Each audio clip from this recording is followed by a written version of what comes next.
Assalomu alaykum o'rtoqlar. Bizning biletlarimiz tayyor bo'ldi. Xudo xolasa ertaga Antaliyaga uchib ketamiz oilaviy. Hozir mana ketishimizdan oldin Erjonim bilan birga norilla zakaz qilib yeyapmiz. Bizani kuzatishda davom etinglar. Ertadan zo'r storisda qo'yaman.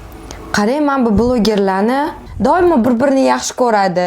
Gulla podarka qiladi eri, chet ellarga olib ketadi. Bir-birini yaxshi ko'rayotgani shundoq bilinib turibdi. Bizda har doim bir xil hayot.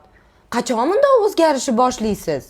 Nimaga shu blogerlarni kuzatib turasan? Shu blogerlar deb uyimizda har kuni ishkal. Ularning hayoti soxta, haqiqiy hayoti vashshi boshqacha. Menga bunaqa soxta yashagandan ko'ra yashamagan yaxshi.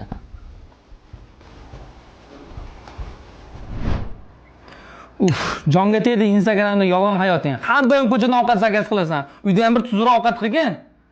Sen gapirganda foydasi yo'q. Menga qarang, shu reklamaning orqasidan pul topolman-ku, sizni pulingizni sovurib ovqat zakaz qilmayapman. Reklama orqasidan qilyapman. Menga hadeb gapiravermang bo'ladimi gapingizni? Ovqatdan zarar qilmay, hol ovqatingni ham yemayman.